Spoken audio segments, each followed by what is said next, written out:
Oh, nighttime comes so early. So I just put this side together.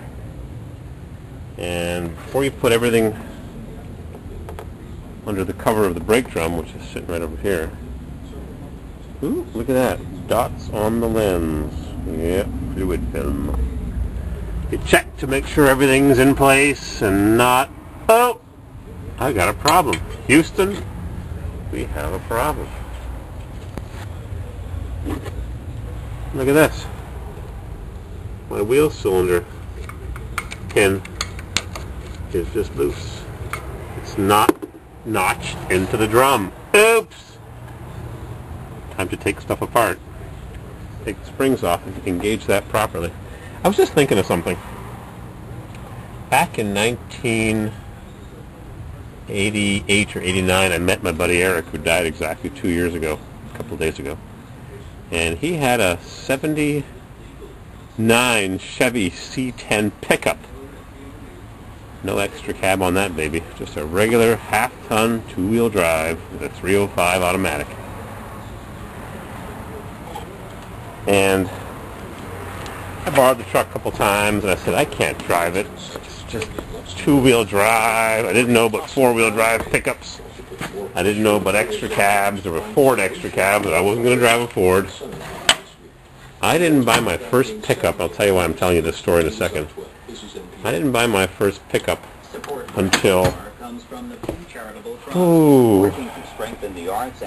Let's see. I bought that red two-wheel drive that my buddy is going to be bringing back tonight. Almost complete. Bought it 10 years ago, or 9 years ago in Laconia, New Hampshire. No, Hampton Beach, New Hampshire. After going to Laconia with my buddy Eric, it was in the next door parking lot, the hotel right next door. And I bought it, and I drove it back a couple months later. The guy held it for me after I paid for it. And that was my first pickup. And the motor blew, a couple weeks later. Crappy 350 4-bolt main, poorly rebuilt, probably a Advance Auto or AutoZone rebuild, made in Mexico. They only changed what parts are necessary, with more used parts from other engines to take apart. So the story goes. Anyhow, I didn't drive that truck long, but I went down the street, walked my dog, Ladybug, and there was another four-wheel drive pickup truck that I bought for the motor. When I went to go and get it, it ran so well that I bought it for $125. That was the POS plow truck. I put a lot of work into that truck, let me tell you. 4 new leaf springs, and the holes were wide. I had to weld washers into the holes, and I put it back together, put a floor in, rocker panel, and I never parted it out, obviously. That's 8 years ago, 2002 probably, 2003. And someone asked if I could crank it up. Somebody else answered, it's gone. It's not gone. It's only 20 miles away at the lake. And the guy that came by in the Jetta owns it. And he said he'll pay me if I get it running for the winter, so you can plow with it. So that's how I ended up with a pickup truck. Just saw this two-wheel drive red one that'll be sitting right there tonight. The guy's going to be pulling in, said a couple hours with it. A couple more repairs needed. I had a guy pull a couple motors for me. He lost all the parts or stole them, or there was a Turbo 400 in it and that's gone. He says the other guy took it, the other guy says he took it. Yeah, a bunch of crap. Anyways, I'm going to put this stud back in that activates the brakes. Can't show you that because I can't use the head mount with this camera, it's too heavy. And I'll keep you posted. You like pickup truck stories? So do I. Alright, I'm using my left hand. Oh! Ding! Oh boy. I better bend that spring slightly. It's opened up a little bit.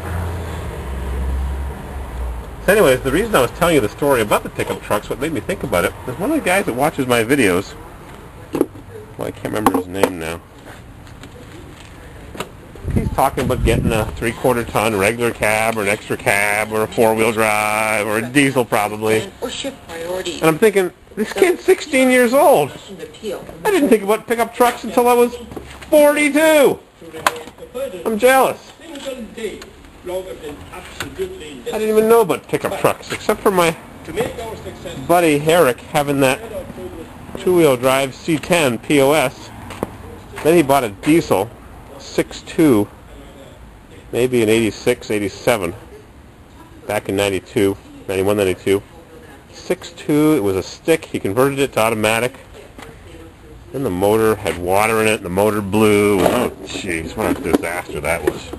I didn't do the work on it, but he was in my shop, but somebody else did the work, converted it from a 4-speed SM465 to a Turbo 400. What a disaster. Oh, what a waste. I'm not sure what happened to that truck in the end. I forget. It's almost 20 years ago. Alrighty, I'm going to put this back together. Yeah, 16 years old and thinking about pickup trucks. SRW 3500, single rear wheel 3500, 1 ton. I wish. Oh, here comes the rain again. Yep. Alright, stop talking. There, YouTube copyright. That was some music from Durban, South Africa. It's after 6 o'clock. I gotta go work at the building. Whoa, baby! I hate creepers that don't have the wheels all the way at the corner. Keeps dumping me. Oh, that's not 9/16. It's 3/4.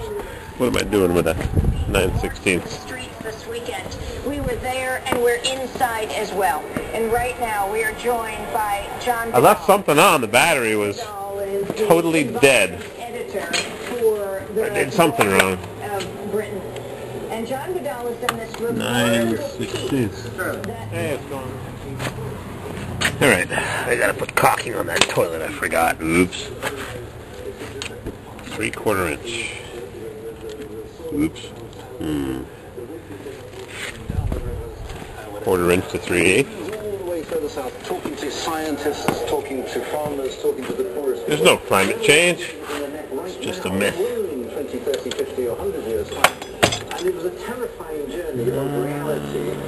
Really, I think, showing that very little science has been done. Not enough science has been done. Much more needs to be done.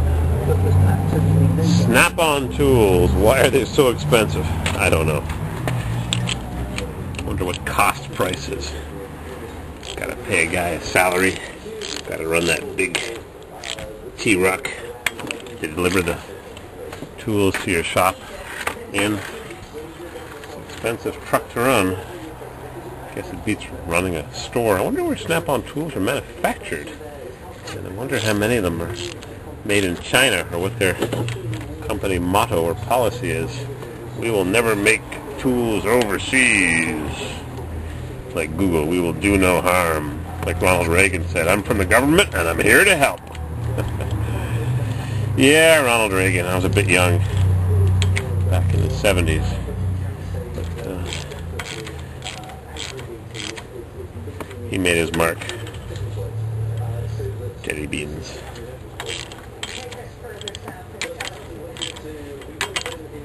There, I'm going to torque these down with my Snap-on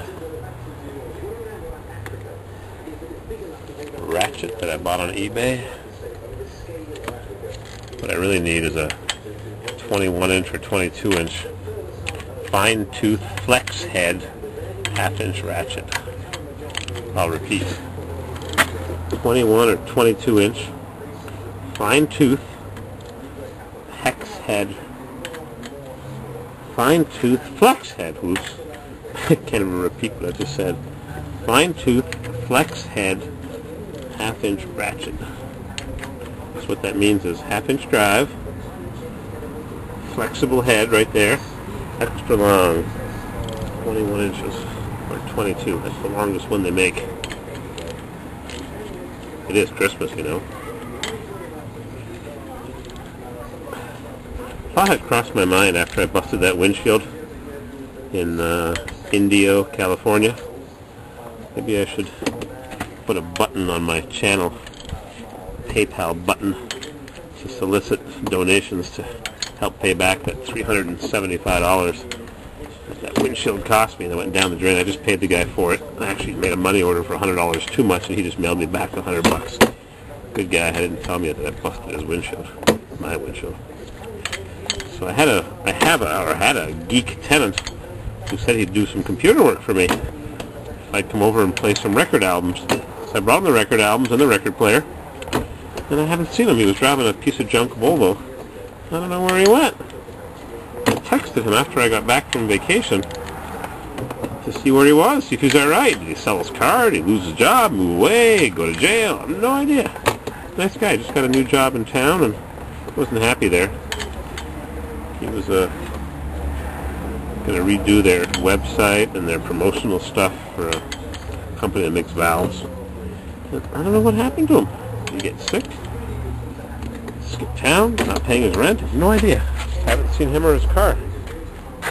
Alright, I got to go to take Muggs for a short walk and go to the apartment building, and I got to put some caulking on that new toilet right there. So, thanks for watching, and next stop, overheated apartment. Thanks for looking.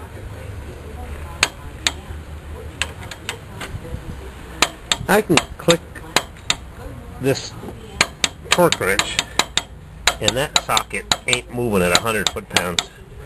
So, sorry, I don't believe in wives' tales. No, it ain't moving. I'm not even sure what the torque reading is. Click, click, click. As far as wearing it out, I use a torque wrench once a year. I definitely don't believe in doing things by the book. I just crank her down. 100 foot-pounds, I don't know. Could be more than 100 foot-pounds, but I can come back and do it later with my $35. Wait a minute, $35. I lied. $20. And I bought a bunch of stuff from the guy, so I'm sure I paid him less than $20. Probably closer to 15. Yeah, there was 2 of these torque wrenches there. Might have been 3. Oh yeah, I gotta take the torque off of it. Or put the torque wrench away. Under stress. Gotta relieve the tension. Crank her down. And I'm gonna sneeze. I got some kind of cold or something last night. Achoo! Ah, look at my tongue. Yuck. Alright. I gotta go work in the apartment. That's it. 6:30. It's all over.